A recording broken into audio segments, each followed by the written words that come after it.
It's Jeanette from the Not So Perfect Mom, and I'm working on gathering up our materials and lesson plans and deciding what we're going to do for our Egypt unit. So I thought I would share with you some of the things that we're doing in the books that we're reading. So we're working with the story of the world as our basis, and I wrote down the chapters, what they're about, so I could get an idea of what books I need to find at the library and what books I have on my shelves. So we started out with, of course, the Nile, and we are doing the activity pages that go with it. And then I incorporated some their home life, how their homes were set up, what they did, and then we moved on to, that was a short chapter. We moved on to chapter 2, which was the gods, and again, we did the worksheet with it. She doesn't like to color, so she didn't actually color it. She just looked at it. And then we did a little activity where I printed out, I forget where I found this. It was in a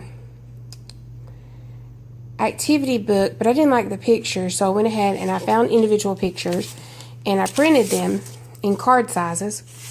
And then I wrote the description that was in the activity book for each of the gods that are listed in the book.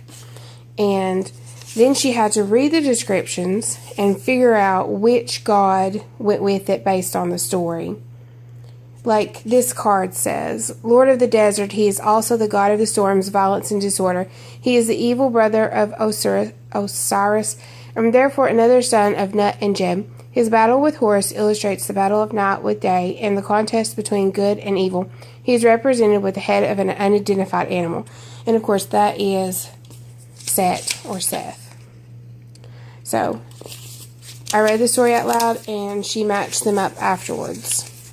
I also had made other cards before I read the story, and we didn't actually use those because she wouldn't know who it is, and I cannot find the book that I had of the gods and goddesses that were it was a simple, easy book for younger children, and it would have been great for this, but anyway. And these are all just pictures I found off of Google. You just resize them, print them, and it makes a cute little activity.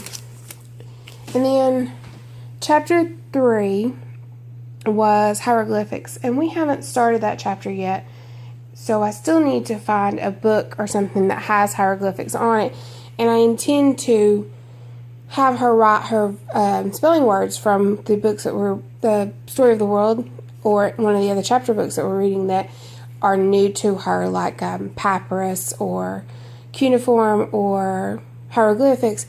If I pronounce any of these wrongs, I apologize. You can feel free to correct me. I'll get it at some point. And then chapter 4 is mummies. So we have the scholastic mummies. Okay, sorry about that. My phone cut out. Chapter 4 is mummies. So these are the books that I have on mummies. This is a 3D thrillers book. I have 3D glasses, but I still need to find them. We haven't got to this chapter yet, so hopefully I find them for then. Otherwise, it's still an interesting book. It's just hard on your eyes. Okay, oops. Mummies Made in Egypt. This one's an easier book, a little more colorful, cartoonish, rather than quite so graphic.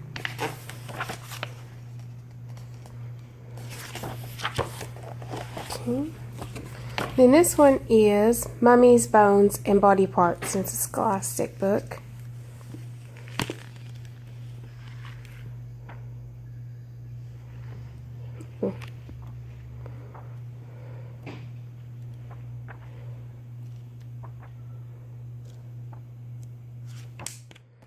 Okay, and then, let's see, I have, the last chapter is Pyramids.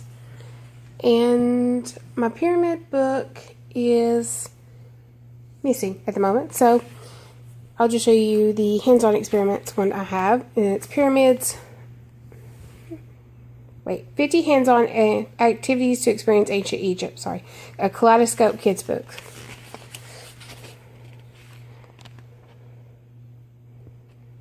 And normally, like, well, I'll say normally, my son, when we did this unit several years ago, we used sandpaper and glue and sand, and we made a big pyramid. I don't know if my daughter will want to do that or not. She'll probably want to do her own thing. And then these were some of the other books. This is Ancient Egypt drawing book. This is a library book. Although I might buy this one because I really like this one. It shows you how to draw all the great symbols of ancient Egypt. This one we drew already because it was mentioned in one of the chapters we've already went through.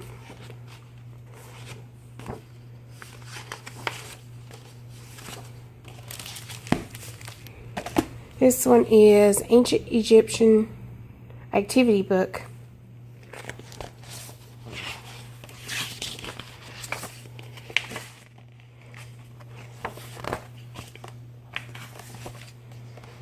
How to make a pyramid. There's one. How to make a pop-up mummy. I thought that would be fun.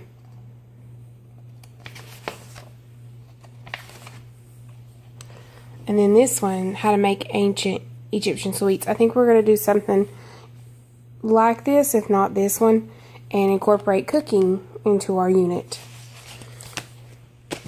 And this one is a little Chick-fil-A book, and it's crafts of the Egyptians.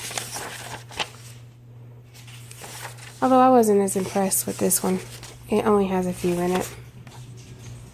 The Scribe's Toolbox was one. And then this one is Ancient History. Excuse me, Make History Ancient Egypt. I guess you guys could probably read it better than I am. And I have actually already did this one. I did this by myself to see how hard it would be for a 9-year-old to do. And it's not difficult, but it is kind of hard to get the shape of the shoulders right here.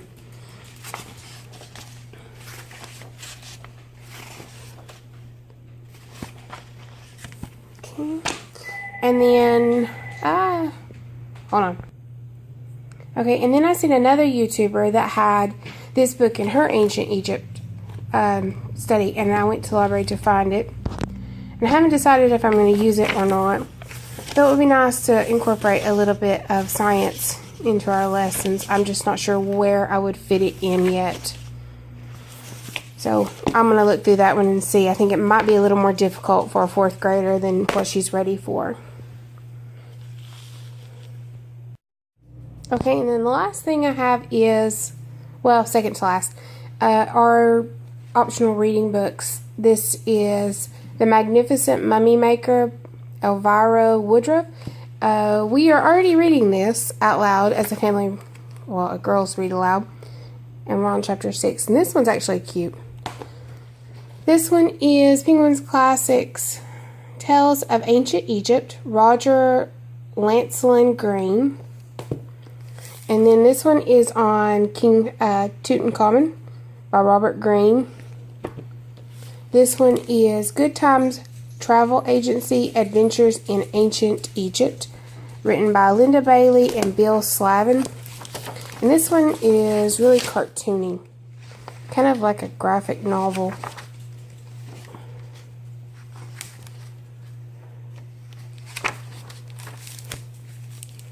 And then last one for this stack is a book about Cleopatra. And history, the story of the world doesn't actually touch on Cleopatra. So, or it hasn't so far that we've come across it. But I love Cleopatra. And I think my daughter would like to learn about a female in history, as it seems to be dominated by so many men. So I may incorporate a little Cleopatra in it, and we'll watch the movie together.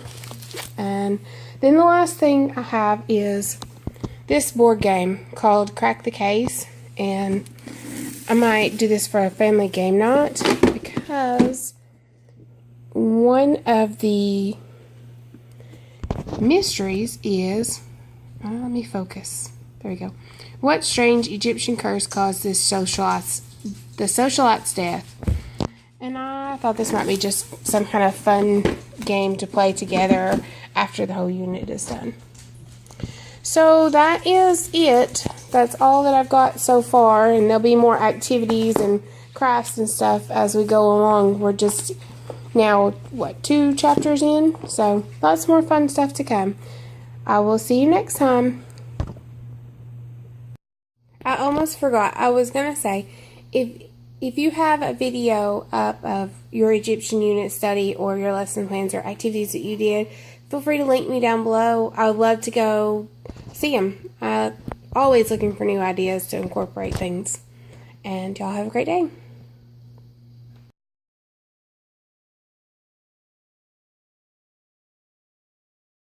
Everybody, today we started our homeschool unit, so I thought I'd share with you some of the activities that we're doing to go with it. We have our amazing mummies. It has a cast wrap. Make your own mummy. Yes. Cast wrap, paint, and display your own custom mummy. And then we have, sorry about the lighting, Egyptian mummy excavation kit, which went out of focus, which she's working on right now. You want to show them your, she's already found part of it. And then we have, excuse me, Senate, the Ancient Tomb Treasures game from Mazeology. I bought this years ago when my son was homeschooled, and we played it once or twice. It's kind of like, I think it was a lot like chess, but it's been a while, so we will play.